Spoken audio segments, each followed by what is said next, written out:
Shalom, puji Tuhan kita kembali dihantarkan untuk mengikuti ibadah tengah minggu kita pada malam hari ini. Mari saudara, kita dengan sungguh-sungguh meletakkan seluruh kehidupan kita ke dalam tangan Tuhan. Minta hadirat Tuhan memenuhi seluruh kehidupan kita dan menjadikan ibadah kita di hari ini menjadi suatu ibadah yang menyenangkan bagi hati Tuhan saja. Kita akan mulai ibadah kita, mari kita angkat lagu pujian lebih dalam lagi. Satu hal yang kurindukan ya Tuhan. Satu hal yang kurindukan ya Tuhan, selalu berada di dekat-Mu dengan segenap hati, dengan segenap jiwa, ku menanti di hadirat-Mu. Satu hal yang kurindukan, satu hal yang kurindukan ya Tuhan, selalu berada di dekat-Mu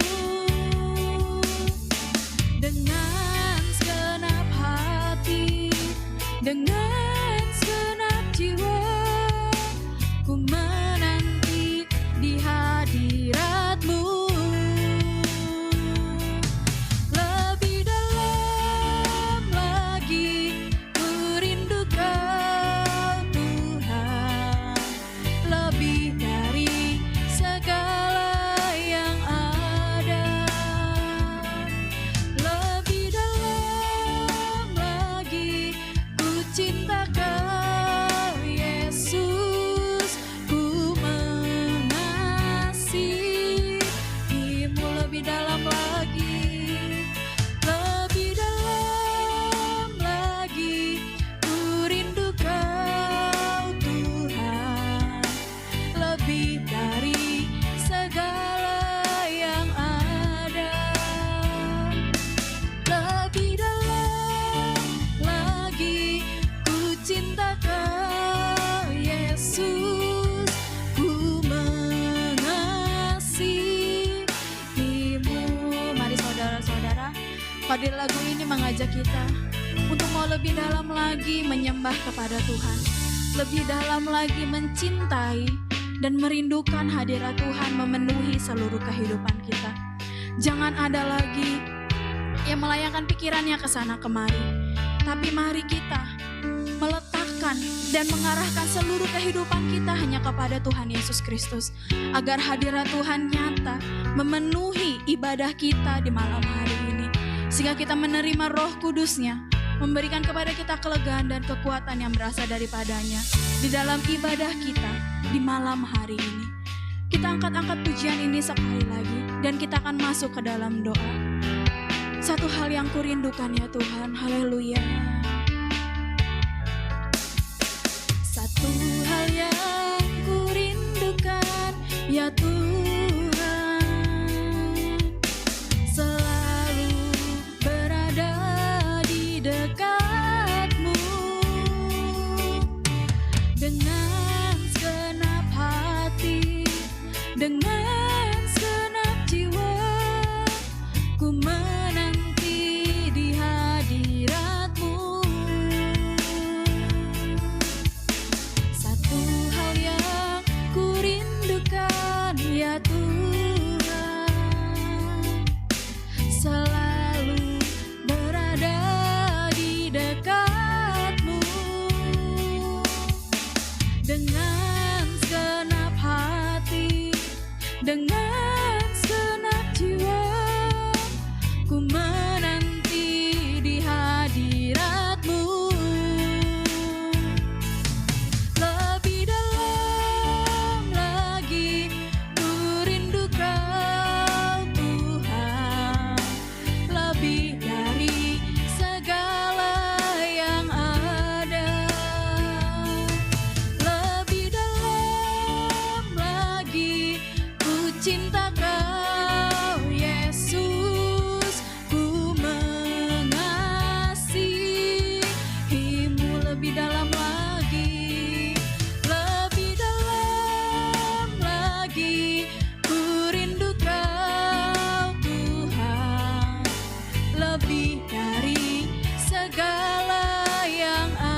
Tuhan Allah Bapa kami yang bertakhta di dalam kerajaan surga.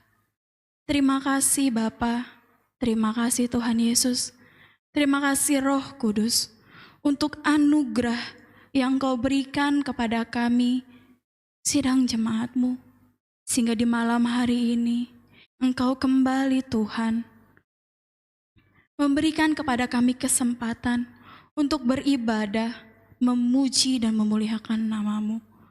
Layakan kami Bapa, tahirkan seluruh kehidupan kami.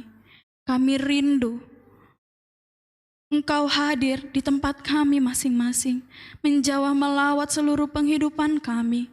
Sehingga Tuhan, saat kami bersepakat, bersatu hati untuk mengikuti ibadah kami di malam hari ini, kami merasakan ya Tuhan, Engkau hadir di tempat kami masing-masing, mempersatukan kami di dalam setiap pujian pengagungan yang akan kami naikkan kepadamu. Kami bermohon berkenan kiranya Tuhan Yesus, Engkau yang memperlengkapi setiap hamba-hamba-Mu yang melayani di malam hari ini. Bukan dengan kuat dan gagah mereka Bapa, tapi semuanya oleh karena anugerah-Mu. Semuanya karena kasih yang Kau limpahkan di dalam segenap kehidupan mereka. Sehingga mereka ada sebagaimana mereka ada pada saat ini untuk melayani akan Engkau. Engkau yang hadir, Engkau yang bertakhta di dalam setiap pelayanan yang mereka lakukan, sehingga semuanya kudus dan berkenan di hadapan-Mu. Kami rindukan ya Tuhan lewat adanya ibadah tengah minggu di malam hari ini. Biarlah ibadah ini dapat menjadi kesaksian, dapat menjadi kepujian hanya bagi nama-Mu saja. Engkau yang memimpin ibadah kami dari awal sampai pada penghabisannya. Kuasa Roh Kudus-Mu yang bekerja, kuasa Roh Kudus-Mu yang bertakhta di dalam setiap puji-pujian kami. Sehingga semua yang kami lakukan, pujian yang kami agungkan, semuanya ya Tuhan dapat menyenangkan dan menyukakan hati-Mu. Bahkan dapat ya Tuhan Yesus Kristus menjadi kesaksian bagi setiap orang yang belum mengenal dan percaya akan nama-Mu. Kami siap Bapa untuk memulai ibadah kami. Hanya di dalam nama Tuhan Yesus Kristus kami berdoa dan bermohon. Haleluya. Amin. Haleluya. Kita percaya Tuhan Yesus sudah hadir di tempat kita masing-masing. Saat ini mari kita meletakkan seluruh kehidupan kita ke dalam tangan Tuhan. Sebab kita mau lebih dekat lagi ke dalam hadirat Tuhan, lebih mendekat lagi ke dalam hati Tuhan. Mari kita rindukan selalu berada di dekat Tuhan, sebab Dia adalah Tuhan yang setia, yang tidak mendengarkan, yang tidak pernah meninggalkan kita sedetik pun. Mari kita angkat lagu pujian, lekat dalam hatimu. Haleluya. Lebih dari segalanya, ku berharap padamu. Lebih dari para penjaga, mengharap fajar pagi. Begitu rindu hatiku berada dekatmu. Alangkah dalam kasih-Mu memenuhi hidupku. Tenanglah jiwaku dalam naungan sayap-Mu, menembus awan kelabu, pandang kemuliaan-Mu. Selalu ku rindu lekat dalam hati-Mu, mengikuti rencana-Mu. Yesus Tuhan Rajaku. Kita mau katakan lebih dari segalanya Tuhan Yesus. Lebih dari segalanya,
kita mau mendekat kepada Tuhan?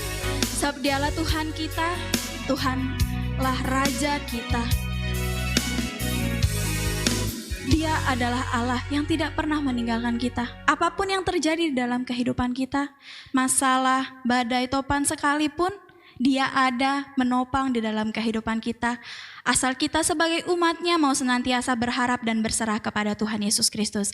Mari kita sambung pujian kita dengan lagu pujian Bagai Raja Wali. Aku ingin selalu berada di hadirat-Mu ya Bapa.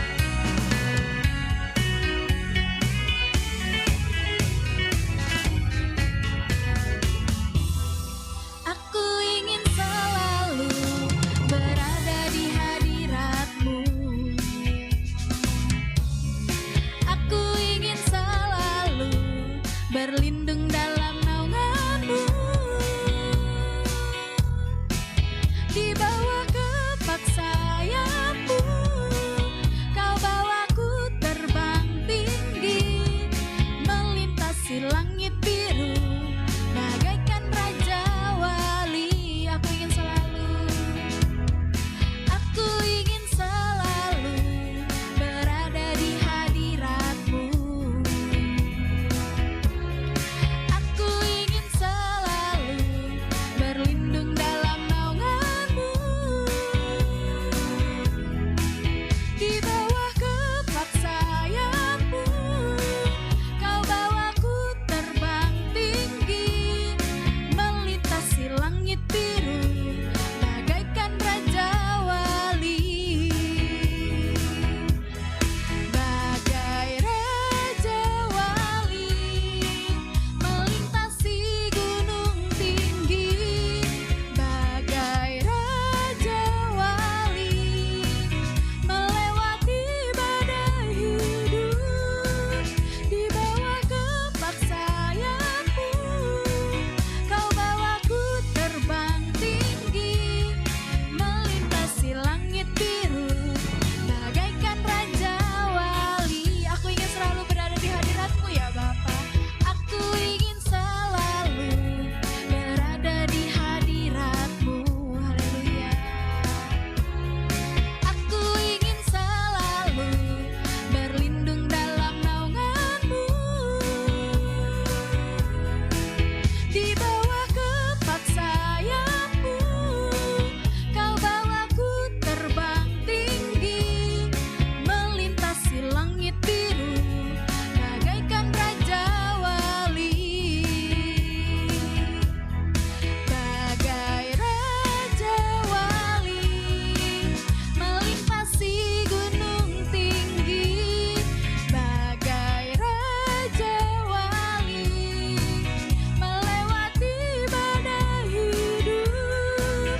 Di bawah kepak sayap-Mu, Kau bawaku terbang tinggi, melintasi langit biru, bagaikan Raja Wali. Bagai Raja Wali, bagai Raja Wali, melintasi gunung tinggi. Bagai Raja Wali, melewati badai hidup. Di bawah kepak sayap-Mu, Kau bawaku terbang tinggi, melintasi langit biru, bagaikan Raja Wali. Melintasi langit biru, bagaikan Raja Wali. Haleluya. Sudah berkemenangan? Puji Tuhan, kita percaya kita sudah menerima kemenangan yang daripada Tuhan, sebab Tuhan Yesus hadir di tempat kita masing-masing melawat seluruh penghidupan kita.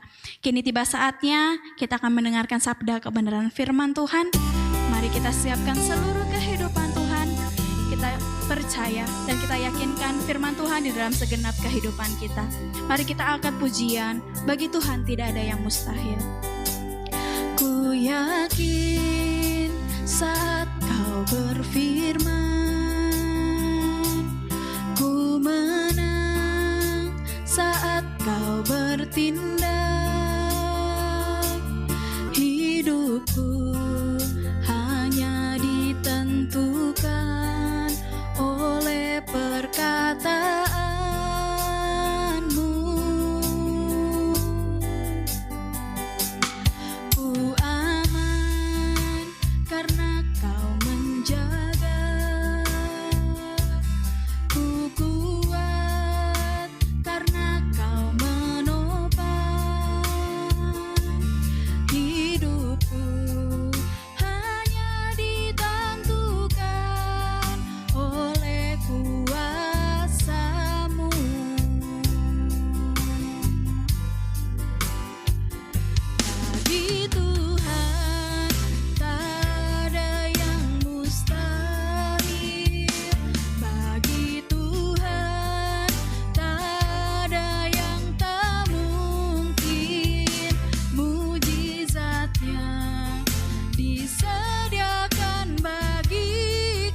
Saat kami dengan sungguh-sungguh datang kepadamu, merindukan kehadiran dan jamahan-Mu, kami percaya Tuhan, Engkau ada, memenuhi seluruh kehidupan kami dengan kuasa-Mu. Saat ini ya Bapa, di pertengahan ibadah kami mau Tuhan Yesus Kristus mengarahkan seluruh penghidupan kami kepada-Mu ya Bapa, sebab kami rindu untuk mendengarkan firman-Mu, menerima berkat daripada firman-Mu di malam hari ini.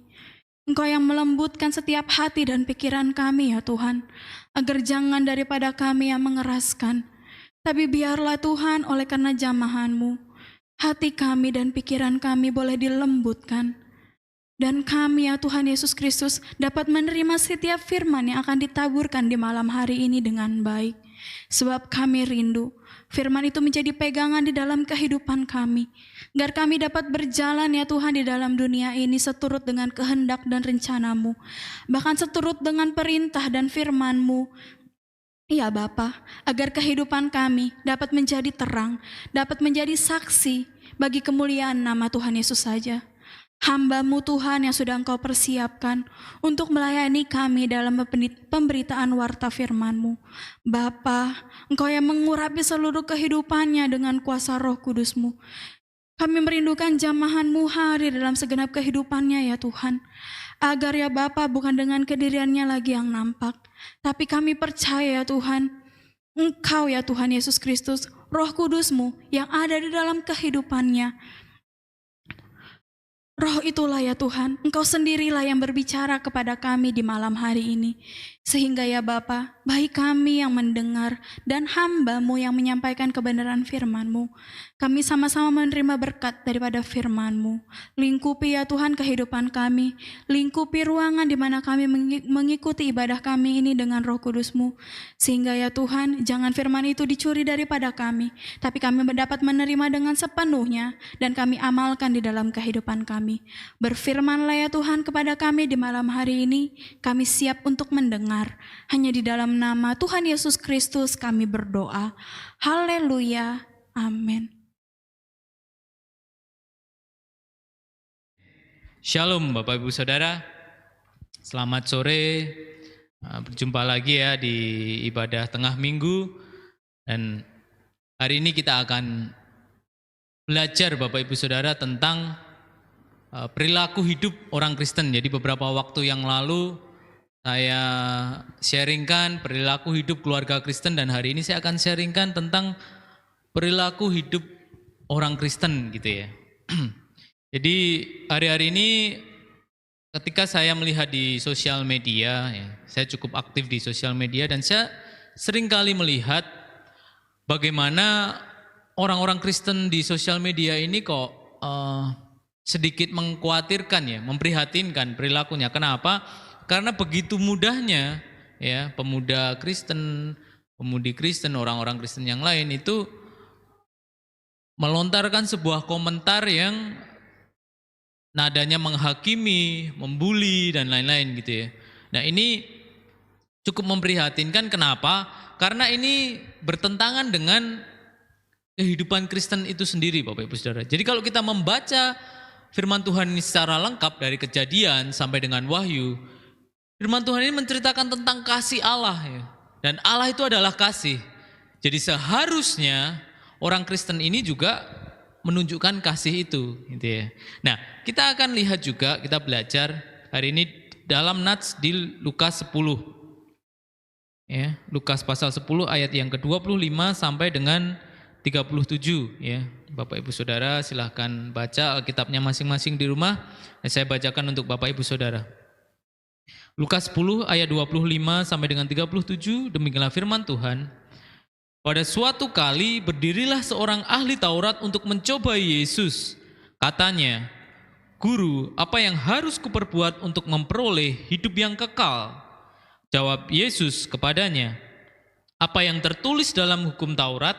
Apa yang kau baca di sana?" Jawab orang itu, Kasihilah Tuhan Allahmu dengan segenap hatimu dan dengan segenap jiwamu dan dengan segenap kekuatanmu dan dengan segenap akal budimu, dan kasihilah sesamamu manusia seperti dirimu sendiri. Kata Yesus kepadanya, jawabmu itu benar, perbuatlah demikian maka engkau akan hidup. Tetapi untuk membenarkan dirinya, orang itu berkata kepada Yesus, dan siapakah sesamaku manusia? Jawab Yesus, adalah seorang yang turun dari Yerusalem ke Yeriko. Ia jatuh ke tangan penyamun-penyamun yang bukan saja merampoknya habis-habisan, tetapi yang juga memukulnya, dan yang sesudah itu pergi meninggalkannya setengah mati. Kebetulan ada seorang imam turun melalui jalan itu. Ia melihat orang itu, tetapi ia melewatinya dari seberang jalan. Demikian juga seorang Lewi datang ke tempat itu. Ketika ia melihat orang itu, ia melewatinya dari seberang jalan. Lalu datang seorang Samaria yang sedang dalam perjalanan ke tempat itu, dan ketika ia melihat orang itu, tergeraklah hatinya oleh belas kasihan. Ia pergi kepadanya lalu membalut luka-lukanya. Sesudah ia menyiraminya dengan minyak dan anggur, kemudian ia menaikkan orang itu ke atas keledai tunggangannya sendiri, lalu membawanya ke tempat penginapan dan merawatnya. Keesokan harinya ia menyerahkan 2 dinar kepada pemilik penginapan itu. Katanya, rawatlah dia, dan jika kau belanjakan lebih dari ini, aku akan menggantinya waktu aku kembali. Siapakah di antara ketiga orang ini menurut pendapatmu adalah sesama manusia dari orang yang jatuh ke tangan penyamun itu? Jawab orang itu, orang yang telah menunjukkan belas kasihan kepadanya. Kata Yesus kepadanya, pergilah dan perbuatlah demikian. Amin. Bapak Ibu Saudara, kalau kita perhatikan nats ini ya, ini menarik karena ada seorang Farisi yang datang kepada Yesus ya. Dan dikatakan dalam firman Tuhan, memang ahli Taurat ini ya, dia datang untuk mencobai ya. Memang tujuannya, motifnya ini untuk mencobai Yesus. Tetapi ada nats yang menarik, kenapa di sini Yesus juga memberi sebuah perumpamaan tentang orang Samaria gitu ya. Ini ada latar belakangnya Bapak Ibu Saudara. Jadi orang Samaria pada waktu itu ini dianggap warga negara kelas rendah oleh orang Yahudi. Kenapa begitu? Karena orang Samaria adalah keturunan perkawinan campur antara bangsa Israel dengan bangsa lain. Ya, itu terjadi waktu pembuangan bangsa Israel ke Babel ya, selama 70 tahun itu, dan disitulah terjadi perkawinan campur antara orang Israel dengan bangsa-bangsa lain. Nah, makanya orang-orang Israel yang asli darahnya Israel ini, termasuk ahli Taurat ini, dia menganggap orang Samaria itu rendah gitu ya. Jadi mindset orang Yahudi pada umumnya waktu itu memang merendahkan orang-orang Samaria. Dan Yesus dikenal mereka berasal dari Nazaret. Nazaret ini ada di tanah Galilea yang disitulah tempat orang-orang Samaria. Jadi bisa jadi mungkin orang-orang ahli Taurat ini juga sempat menyangka bahwa Yesus ini orang Samaria gitu ya. Padahal kita tahu bahwa Yesus lahir di Bethlehem. Memang dia besar di Nazaret, tetapi Yesus lahir di Bethlehem, dan Yesus keturunan, kalau dari Maria ini dia keturunan suku Yehuda gitu ya. Dia orang Yahudi gitu. Tetapi orang Farisi ini merendahkan gitu ya orang Samaria, dan bukan hanya orang Samaria sendiri Bapak Ibu Saudara. Jadi kalau kita lihat nats lain di dalam kitab Lukas ini, di situ Yesus juga menegur orang-orang Farisi ini. Karena orang-orang Farisi ini seringkali, orang ahli Taurat ini seringkali meletakkan beban, ya, meletakkan beban melebihi yang harus ditanggung oleh seorang ini. Jadi ketika ada orang baru bertobat, sering dia ngasih tuntutan-tuntutan ya. Kamu harus gini, kamu harus gini, kamu harus gini. Tetapi dianya sendiri tidak melakukan gitu ya. Ini masalahnya ahli Taurat dan orang-orang Farisi ini, permasalahannya itu. Jadi dia mengerti, dia paham, tapi dia tidak melakukan, tetapi dia menuntut orang lain untuk melakukan gitu ya. Nah, itulah ahli-ahli Taurat. Dan ahli-ahli Taurat ini mengira Yesus orang Samaria. Makanya Yesus memakai perumpamaan seorang Samaria. Jadi tadi mungkin Bapak Ibu sudah sering mendengar ya tentang perumpamaan ini. Jadi ada seorang yang dirampok, habis-habisan, hartanya diambil, orangnya luka-luka gitu ya. Bahkan dikatakan firman Tuhan dia setengah mati gitu ya. Nah, dikatakan firman Tuhan kebetulan ada seorang imam gitu ya. Ada seorang imam yang lewat. Ya kita semua pasti berpikir hal yang sama ya Bapak Ibu Saudara.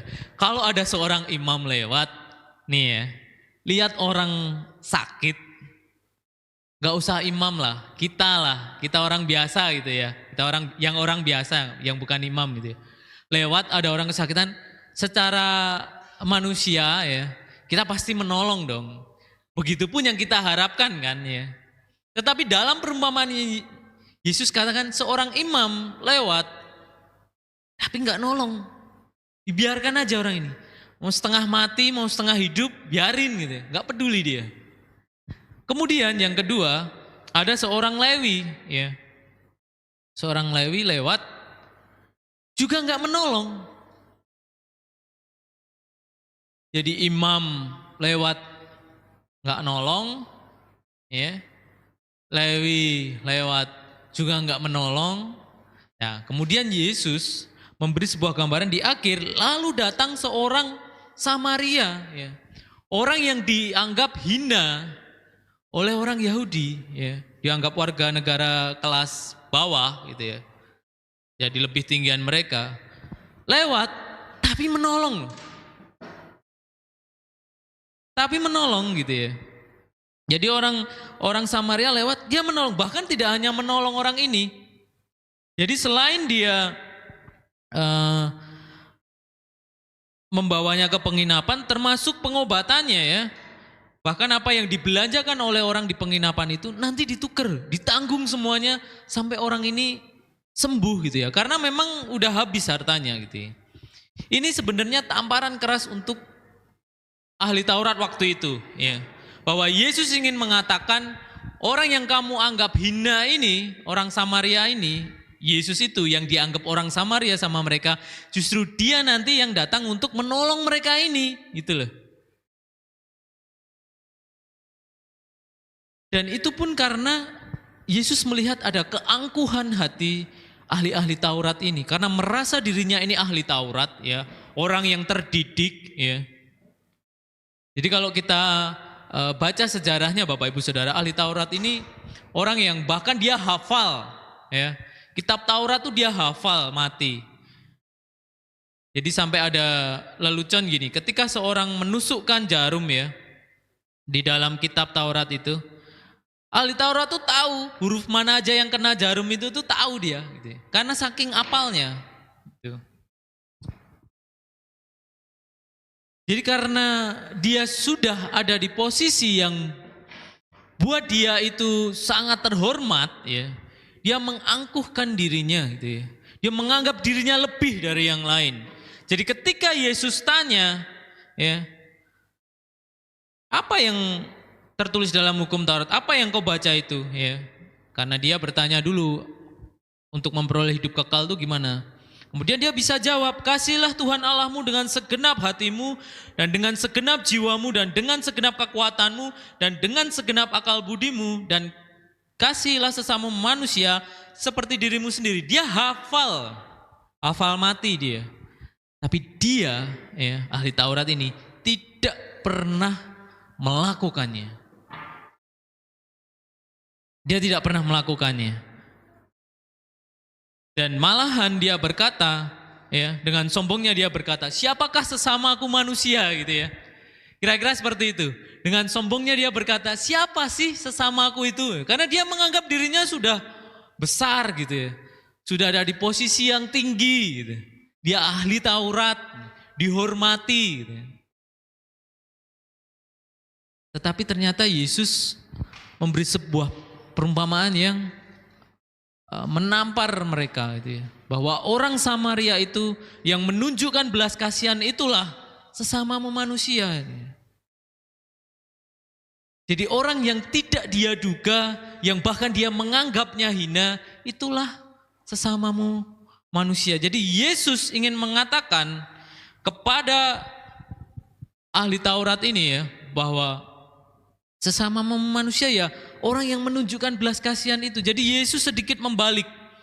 Ya, ketika ahli Taurat ini dia merasa tinggi ya, dia bertanya, siapa sih sesamaku yang sama kayak aku ini, siapa sih? Gitu. Ketika dia meninggi hatinya, Yesus justru beri perumpamaan yang terbalik. Yang di dalam perumpamaan itu, orang yang luka-luka parah itu sebenarnya ya ahli Taurat ini. Dan orang Samaria itu yang dia rendahkan, yang menolong dia. Jadi di dalam perumpamaan ini pun Yesus membalikkan keadaan itu. Dia menantang harga diri si ahli Taurat ini yang terlalu tinggi itu, yang harganya sangat mahal itu, ditantang sama Yesus. Ya. Bahwa kamu ini sebenarnya orang yang terluka parah ini. Dan orang yang kamu anggap rendah inilah yang nanti akan menolongmu. Itu yang sebenarnya ingin dikatakan Yesus. Jadi ketika di ayat 36 Yesus bertanya, siapakah di antara ketiga orang ini pendapatmu adalah sesama manusia dari orang yang jatuh ke tangan penyamun itu? Dan ahli Taurat menjawab, orang yang telah menunjukkan belas kasihan kepadanya. Kata Yesus kepadanya, pergilah dan perbuatlah demikian. Artinya apa? Artinya ahli Taurat ini udah tahu ayatnya, tetapi tidak mau melakukannya. Bapak Ibu Saudara, hari-hari ini ya, kita mungkin sudah banyak sekali mendengar ya, kita banyak sekali mendengar firman tentang kasihilah sesamamu manusia ya. Tetapi kita perlu merenungkan, apakah kita sudah melakukannya dalam kehidupan kita sehari-hari, di dalam kita bekerja, di dalam kita studi, di dalam kita bermasyarakat, di dalam kita bergereja, apapun, dimanapun gitu ya. Sudahkah kita menunjukkan kasih itu? Sudahkah kita berbelas kasihan terhadap sesama kita gitu ya? Karena firman Tuhan katakan bahwa hukum yang terutama itu juga kasihilah Tuhan Allahmu dan kasihilah sesamamu manusia seperti dirimu sendiri. Itulah hukum yang terutama gitu ya. Jadi kalau kita mengaku diri kita Kristen tetapi ya di dalam kehidupan kita seneng memfitnah sana, memfitnah sini, semua dijelek-jelekin, semua diolok-olok gitu ya. Ya ini enggak menunjukkan kehidupan kekristenan yang sejati gitu ya. Karena Yesus pun menunjukkan kasihnya dari mulanya gitu ya. Dan di dalam kehidupannya sebagai manusia Allah ini, Yesus pun menunjukkan kasih itu, Bapak Ibu Saudara. Dia tunjukkan kasih itu gitu ya. Kadang kita ini gak usah jauh-jauh ya ke orang di luar Kristen. Kesama orang Kristen lah. Kesesama orang di dalam satu gereja lah gitu ya. Dalam satu komunitas lah. Sudah gak kita menunjukkan kasih? Atau kita masih pilih-pilih nih? Oh yang itu kurang kurang ini. Kurang oke, gayanya gak modis. Bukan golongan kita. Apakah kita masih seperti itu gitu ya? Atau ini bukan golongan orang terhormat ini. Apakah kasih Tuhan seperti itu? Tentu tidak pasti ya. Jadi kita hari ini belajar bagaimana Yesus menunjukkan kasihnya ya kepada semua orang termasuk ahli Taurat ini juga. Karena dia memberikan perumpamaan bahwa dirinya lah orang Samaria itu, orang yang dianggap rendah tetapi dia yang justru memiliki belas kasihan itu gitu ya. Jadi hari ini kita pun ditantang Bapak Ibu Saudara oleh firman ini. Kita ditantang, kita sebagai orang Kristen ini kita sanggup gak berbelas kasihan ini? Apakah kita masih memilih-milih dalam menjalin relasi di dalam saudara seiman kita? Ini baru di dalam saudara seiman ya, belum keluar gitu. Jadi memang Bapak Ibu Saudara, di dalam kita hidup bermasyarakat, mungkin kita hadapi orang yang beragama lain gitu ya. Dan kita harus menyadari ya, kita harus menginsafi bahwa keselamatan itu eksklusif. Hanya di dalam Yesus gitu ya. Tetapi sikap kita itu harus inklusif keluar gitu, kita harus terbuka gitu ya. Jangan karena dia berpakaian berbeda sama kita terus kita menjauhi dia, enggak. Jangan hanya karena kita tahu dia sudah berbuat dosa misalkan judi lah, mabuk lah, terus kemudian kita menjauhi dia. Saya kemarin ada sebuah ilustrasi menarik Bapak Ibu Saudara yang saya juga baca di sosial media ya. Ada ilustrasi menarik gini. Jadi diceritakan dalam ilustrasi ini ada seorang yang datang ke gereja gitu ya. Datang ke gereja. Kemudian dia benar-benar lupa untuk membuat silent HP-nya ya, atau mensunyikan HP-nya. Nah kemudian ketika hamba Tuhan sedang berkhotbah di depan, tiba-tiba HP-nya berbunyi gitu ya. Tiba-tiba HP-nya bunyi dan semua jemaat dengar gitu ya, termasuk pendetanya dengar ya, hamba Tuhannya dengar. Kemudian semua berbalik melihat ke dia. Semua orang melihat ke dia dengan tatapan sinis ya. Seperti ingin ngapain gitu ya, seperti gemes gitu ya. Dan hamba Tuhan yang di depan pun marah sama dia habis-habisan. Dan di situ dia merasa dia tertolak gitu ya. Dia merasa sakit hati, dia merasa tertolak di situ. Tapi ada hal yang kontras yang dia alami. Jadi ketika dia memutuskan tidak ke gereja lagi karena dia sakit hati, dia datang ke sebuah pub ya, sebuah bar, sebuah klub malam.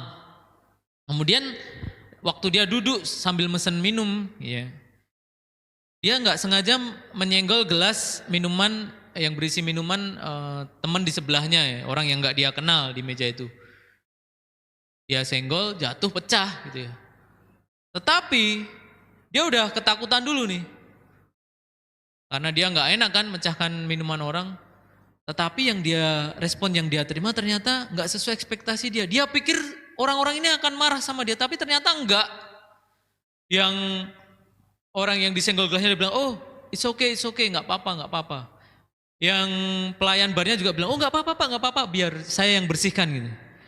Jadi ada sebuah kontras respon yang dia terima ketika di gereja. Orang di gereja nggak menerima sedikit pun kesalahan dia, tetapi ketika dia ada di tempat yang klub malam, justru orang menerima kelemahan dia gitu ya. Jadi ini ilustrasi ini menarik gitu ya. Jangan diinterpretasikan kemana-mana.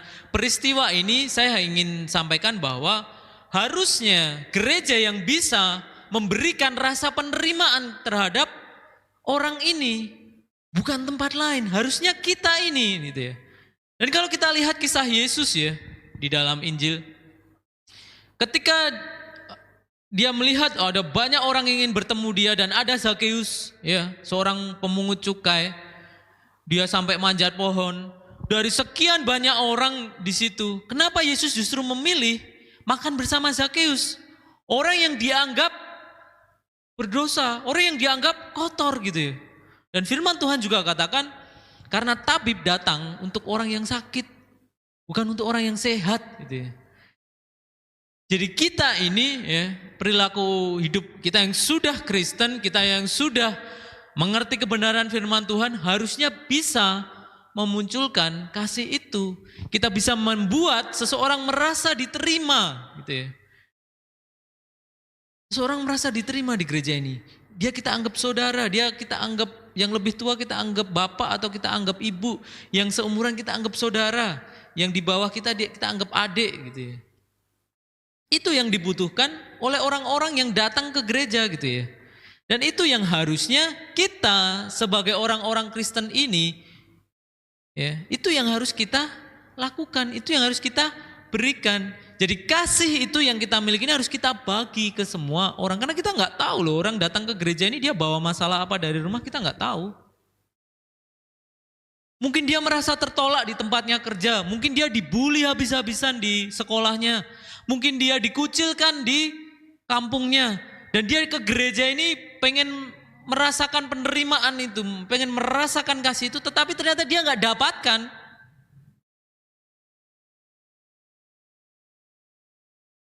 Jadi ini yang perlu kita renungkan Bapak Ibu Saudara. Sudahkah saya menyatakan kasih saya ini, belas kasihan ini?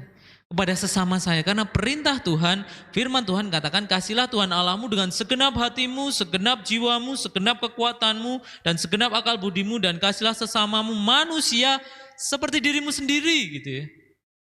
Jadi sudahkah kita melakukannya?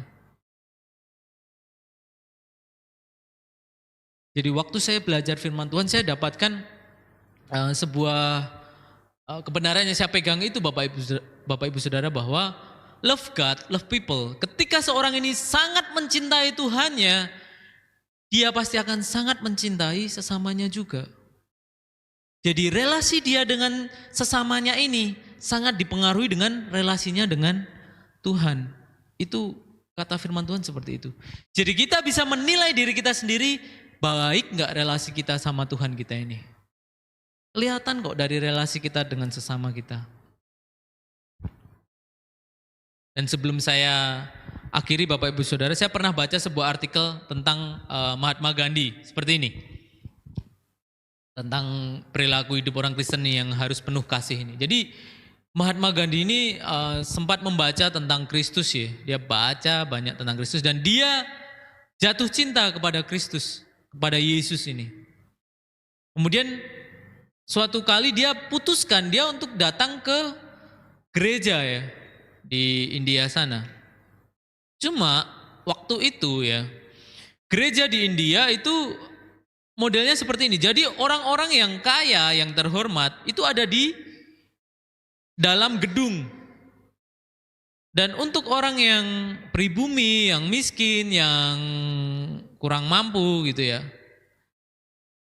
itu dia ada di luar gedung gereja. Ada sebuah tenda gitu di luar. Dan waktu, karena tampilan Mahatma Gandhi ini ya seperti orang India pada umumnya, seperti pribumi pada umumnya ya, walaupun dia ini tokoh agama yang sangat diidolakan bahkan oleh banyak sekali orang Hindu India di sana ya, dia sangat diidolakan, tetapi tampilannya tetap sederhana. Nah, waktu dia datang, dia mau masuk dalam gedung gereja, dia dihalangi oleh asernya, penerima tamunya. Bapak nggak boleh masuk ke gedung sini gitu ya. Bapak duduk di sebelah sana saja. Loh, kenapa? Saya kan juga mau ketemu Tuhan Yesus gitu ya. Saya mau beribadah sama mau lihat ke dalam gitu. Tapi oh enggak Pak, Bapak untuk Bapak duduk di sini saja, enggak boleh masuk ke dalam gitu ya. Dan akhirnya karena perlakuan itu terhadap dia akhirnya pergi dan tidak pernah menginjakkan lagi kakinya ke gereja gitu ya. Dan Mahatma Gandhi ini sempat sampaikan dia bahwa saya cinta Yesusnya orang Kristen, tetapi saya benci orang Kristen itu. Kenapa? Karena Yesusnya baik, Tuhannya baik, tapi sikapnya orang-orang Kristen di situ gak baik gitu ya. Gak baik.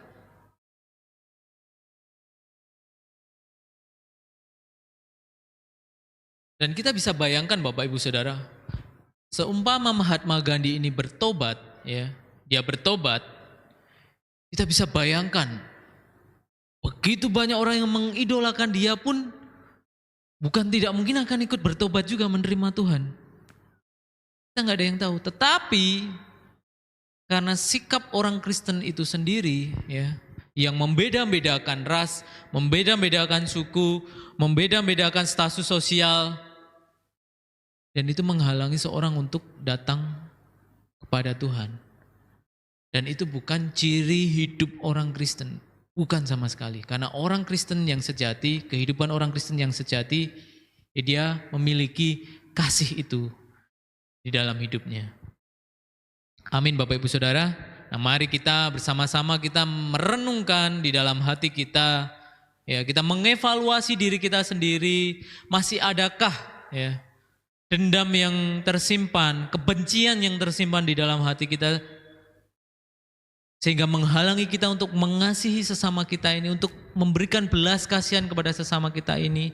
Adakah rasa itu? Kalau ada ya, segera mohon ampun sama Tuhan, segera kita minta untuk dipenuhi kasih Tuhan, untuk kita bisa mengasihi seperti Yesus mengasihi seluruh manusia. Nah, mari Bapak Ibu Saudara, kita ambil saat teduh. Kita semua tutup mata, kita akan pujikan sebuah pujian. Kasih pasti lemah lembut.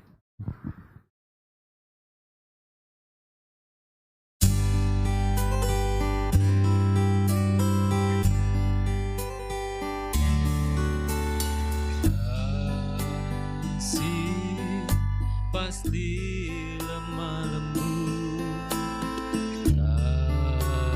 Kasih pasti memaafkan. Kasih pasti murah hati. Kasih-Mu, kasih-Mu Tuhan. Ajarilah kami ini saling mengasihi. Ajarilah kami ini saling mengampuni. Ajarilah kami ini kasih-Mu ya Tuhan. Kasih-Mu kudus tiada batasnya. Bapak Ibu Saudara, saya mengajak Bapak Ibu Saudara sekalian untuk pribadi lepas pribadi, semua fokus terhubung dengan Tuhan.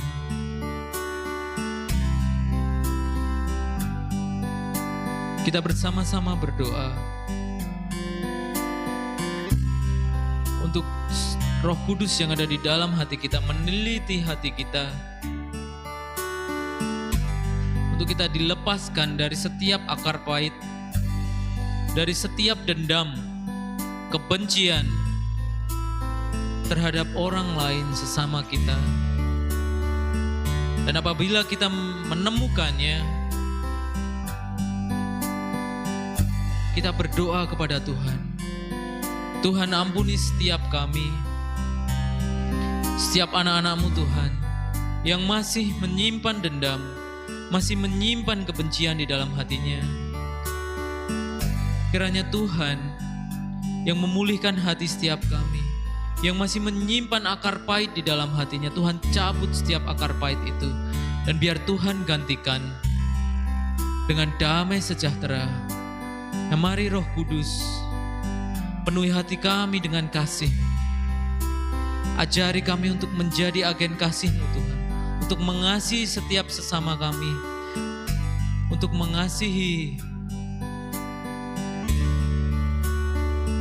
setiap orang-orang yang membutuhkan kasih itu, untuk memiliki belas kasihan kepada saudara-saudara kami ini Bapa. Tuhan, jadikan setiap kami agen kasih. Haleluya Yesus.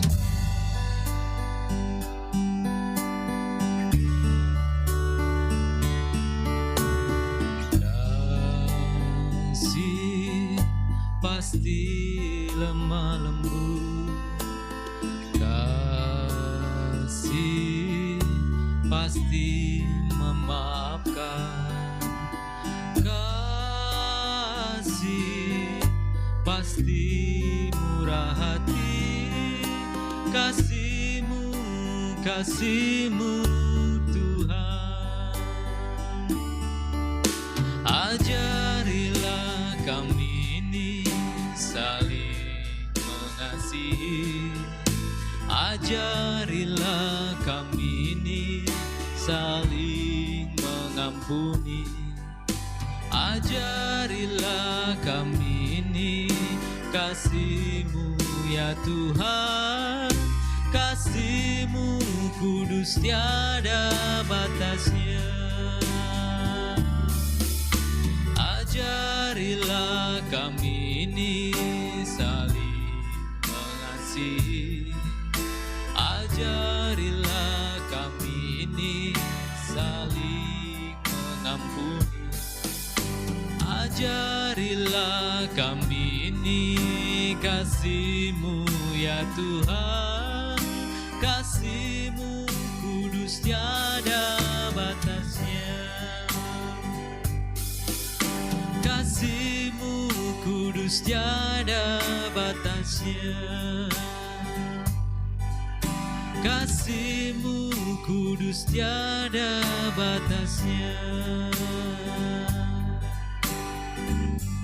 Sungguh tak terbatas kasih-Mu Tuhan, sehingga Engkau rela menyerahkan anak-Mu yang tunggal untuk menebus dosa setiap umat manusia ini Bapa.